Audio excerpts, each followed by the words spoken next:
Hey there, traders. Todd here. Welcome to a free video update. It's now Thursday, the 25th. Hope you're well. Just came back from the city. My buddy JC Peretz put on a good technical analysis event for different people in the industry, colleagues, friends I haven't seen in a long time. Really good coming back. But holy cow, what a unbelievable bullish mess we're in right now. So let me explain. All right, so to start, earnings have been great, especially in the technology side. We had some very good earnings coming out of Lam Research and ASML. So semis are ripping. We're going to talk about that.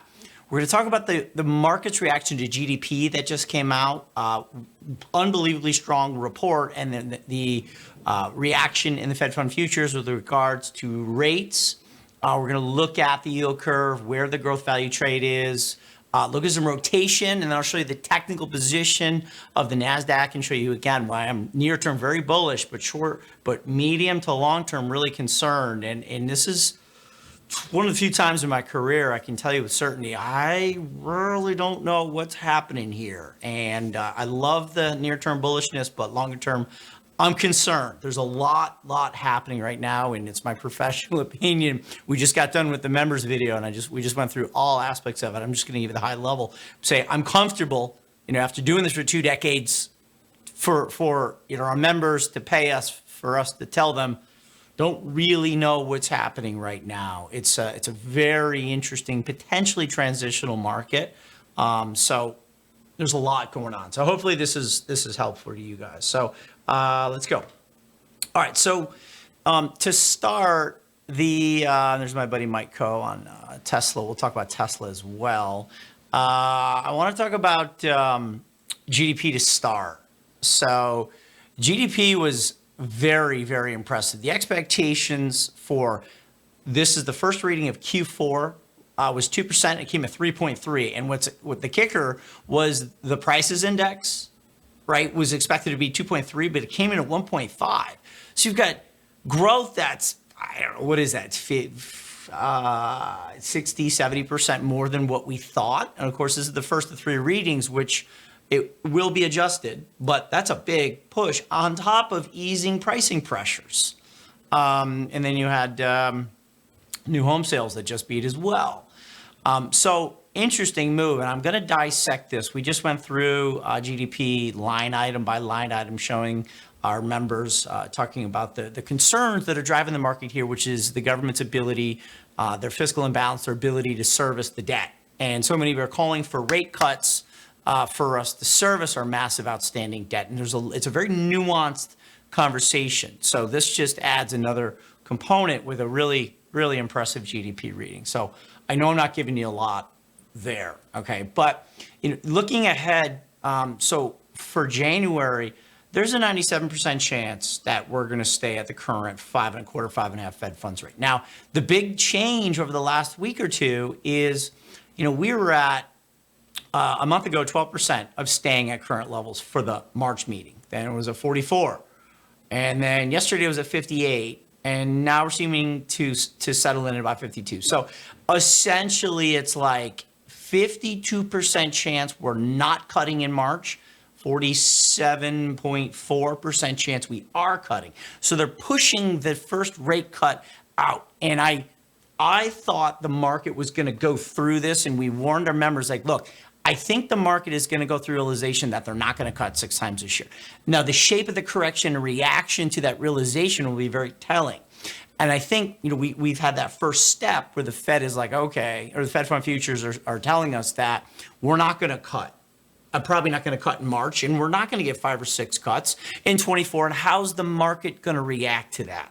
The reaction to that will, I think, determine the shape of the correction that I'm going to show you here in the broader indexes. So I'm impressed with how the market is handling it. And again, the first step, is sort of admitting you have a problem, right? And in taking little baby steps to realize that maybe we're not going to get this, big shot of monetary policy easing. I'm sort of making that sugar high alcoholic comparison, because it seems to be the market has been really used to very easy monetary policy, and they're going to have to go through this sobering process. Well, we just went through the first one, I think, in March. Now, is it going to get pushed out to May and June? We'll see. And the point here is I'm very impressed with how the market is handling it as it's beginning to go through this realization process. Hope that makes sense. Okay. Now, speaking of, let's take a look at how the market responded after the solid GDP and the rather benign pricing index. Futures were straight bid. And that's interesting because usually when you have strong data, that would generally not get a strong reception in the market because that means the Fed is going to have to be tighter. Well, the NASDAQ went bid, S&P went bid, and bonds went bid. So there's the 10-year notes that went up. This is a little 5-minute chart right in reaction. So 30, let's do twos. 2-year straight bid, so yields are coming off on the 2-year, which is tied to Fed funds. This is the 10-year, so those are bid, which means 10-year yields dropped. And here's the 30s, also bid. Now, what's interesting, we talked about this a lot in New York, was gold. And, people are long gold for different reasons. And I'm bullish on gold, not because of an inflation hedge, not because of a risk-off theme, but gold will rally in the same conditions in which stocks will rally, and specifically growth. So we want gold to go up, but it's probably not for the reason that many of you are thinking about. Now, we have NVIDIA ripping. I mean, look at this breakout at 626. I mean, NVIDIA is going to go right back at it. We have some upside levels there, and NVIDIA we're watching. Apple's coming back. Google's looking good. Netflix crushed earnings. Tesla's a mess. We knew that. Like, there's so much happening right now. It's crazy. All right, so let's go over and take a look at the relation of growth value. And this is a really key chart that I want to pull up for you. Okay, so what you're looking at here, and again, this is, I've spoken about this quite a bit, but in order to be an equity investor or trader these days, you have to understand the Fed policy. You have to understand interest rates and the level of interest rates, relative to each other, specifically the 10-2, which is going to be the widely followed yield curve. Well, what's happening is the 10-2 curve is coming out of inversion. Everything below this line on the right scale is inversion. Everything above is it's flattening or it's going more normal. Well, okay. So what this means is the 2-year yield is higher than the 10-year yield. Traditionally, that's opposite, and that's a normally shaped situation. Well, the inversion, the difference between 10s and 2s the inversion has been alleviating and calming since July. So right now we're resting at about 20 basis points, which means the 2-year yields are 20 bips higher than 10. So there's two things that could happen for this to get out of inversion. That either the 2-year yield could drop 20 basis points and the 10 stays where it is, or the 10-year yield moves up while the 2-year yield stays flat. That will get us to equality. That latter scenario is what I described in the beginning of the video, which is I think the market is way too bearish 10-year yields. A lot of and people I spoke to this weekend, even professionals this week, were expecting a 3.5% 10-year yield. I don't think that's happening. I think the 10-year stays right at 4.5, and that's the realization the market's going to have to go through, that longer-term rates are not going to drop.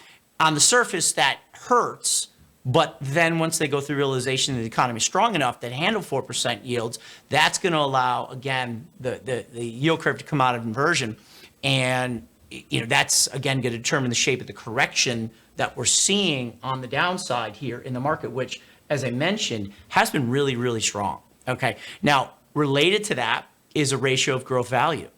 Okay, this is Vanguard growth value. You can see correlation is not great, but there's one there. And growth stocks outpacing value stocks since the January of 23 low was foretelling, interestingly, maybe that the yield curve was a little out of whack. So this is a case, in my opinion, of the tail wagging the dog. Usually it's fixed income that drives equities. This is almost a case of the market's preference for growth relative to value to let us know that the interest rate situation that's been hurting the market so much, driving the huge move into value, as the 10-year yield and yield curve was doing this,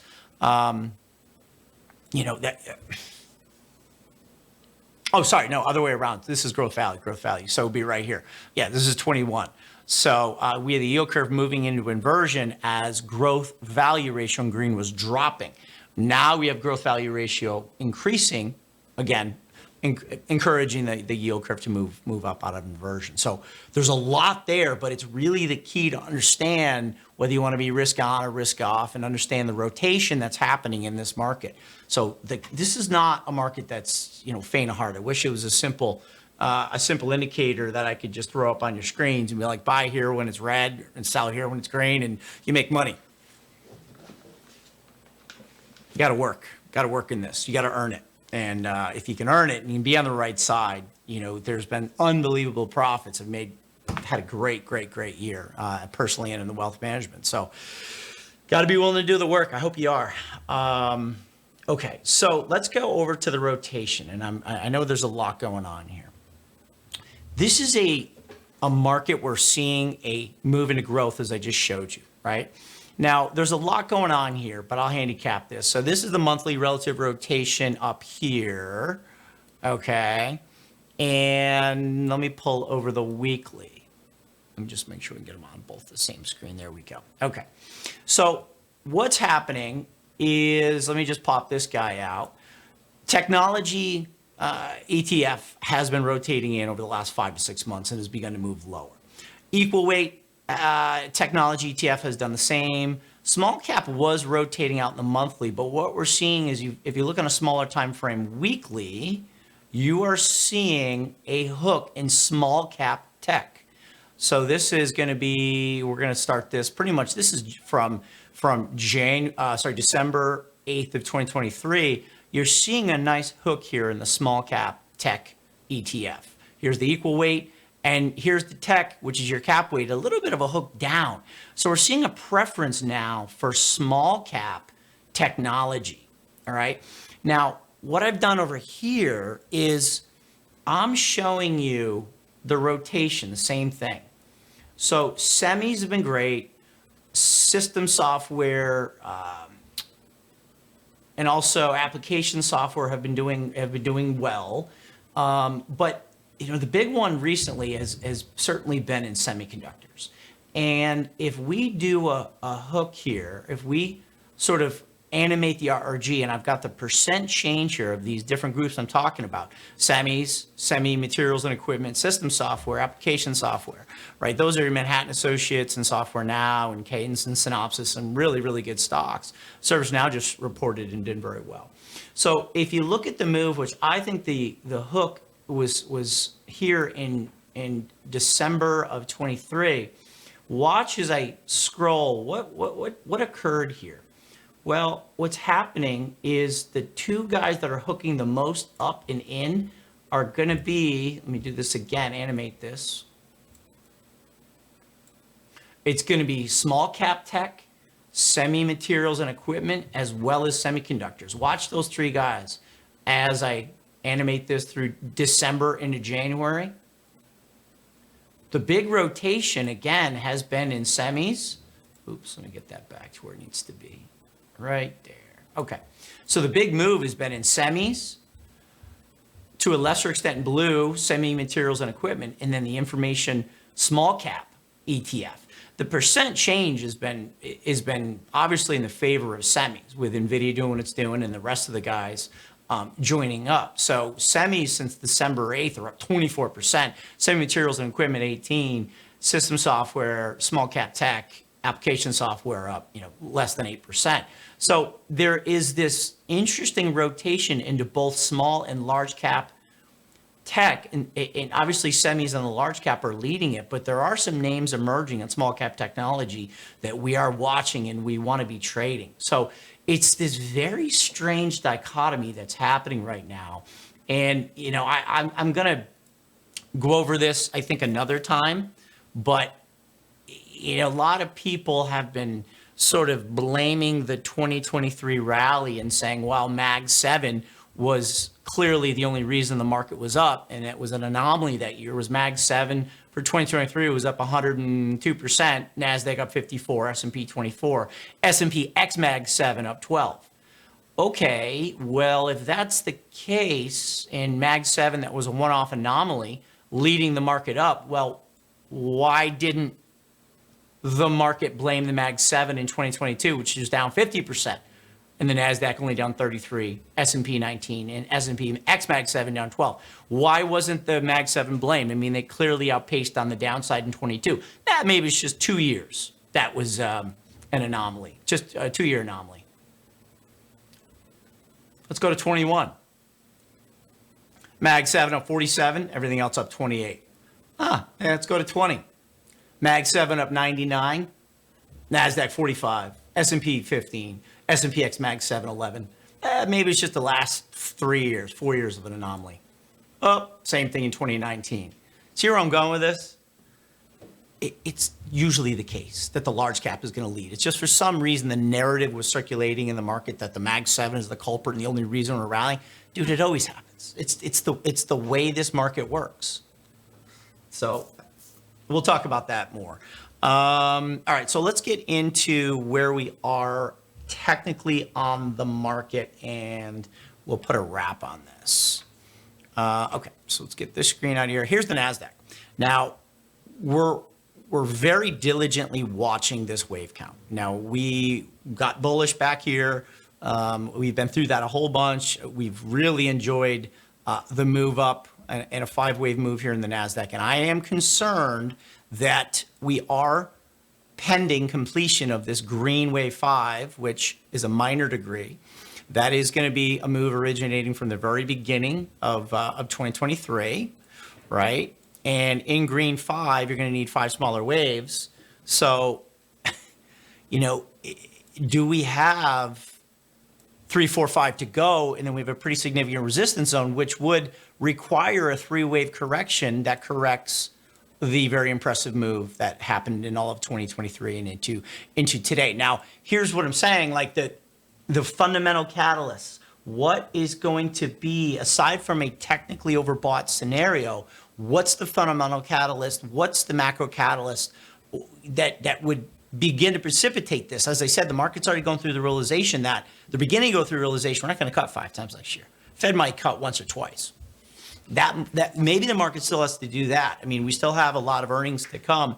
It could be political, uncertainty. We have to see. So it's a really interesting time where I've never been so near-term bullish, but longer to medium-term concerned and planning to make some moves here to protect as much as I love the macro and the fundamental scenario that we're in right now. All right. NVIDIA. I've been riding the stock. I've had this position in NVIDIA for, I don't know, a while. Up $74,000 on this guy. I mean, I have just on this account that I trade here for trading analysis. We get pretty good. We've been riding these stocks. I've reduced the margin quite significantly. I had almost a 2-to-1 margin that I was paying in 2023. We made a lot of money, and I've taken a lot off. I'm going to have a big tax bill, but it's fine. And then NVIDIA, the same thing. So we're looking at the NVIDIA lows from late 22. I'm seeing this as a green minor 5-wave move, and there is resistance above us into NVIDIA. So as much as I love the breakout and I've been riding it, I'm going to be shocked if we pierce through this level. So we're going to have to get proactive. I mean, it can just be a technically overbought position, and natural buyers are exhausted, and we're going to start to take profits. Now, if we're wrong and we don't have a 5-wave move up in the NASDAQ, we don't have a 5-wave move up in NVIDIA, we're going to have to make some drastic changes and go in a different direction. We could be about to rip on the upside. I'm saying absolutely rip. So it's a bullish mess, as I tried to describe with you. Now, Tesla, speaking of a mess, total mess. I just give you the quick wave count to show you where we see support. My buddy Mike Coe said to sell puts into the 170, 180 area there on the options side for CNBC Pro, and I agree. It's a good support zone down 175, 169 in Tesla. So we'll see if that wants to hold. So I told you guys, there's a lot going on out there. It's a really interesting market. We're watching extremely closely, and you might want to get the full insight and our guidance at tradinganalysis.com, and also in the Wealth Management Inside Edge Capital, which the two are working together. So hope that helps. Talk to you guys soon. Good luck. Hi, it's Todd from tradinganalysis.com. Thanks so much for watching. Listen, my team and I have so much to share with you in terms of our technical analysis, our fundamental analysis, portfolio management tactics, trading in and out, maybe options, sector rotation. Let us know what's most interesting to you. Maybe drop that in the comments section and we'll do our best to work it in. Also, consider clicking the subscribe button and the bell icon to be notified when we put out new videos. And finally, you can check us out at tradinganalysis.com if you'd like to see us manage our real portfolios in real time. Thanks again for watching.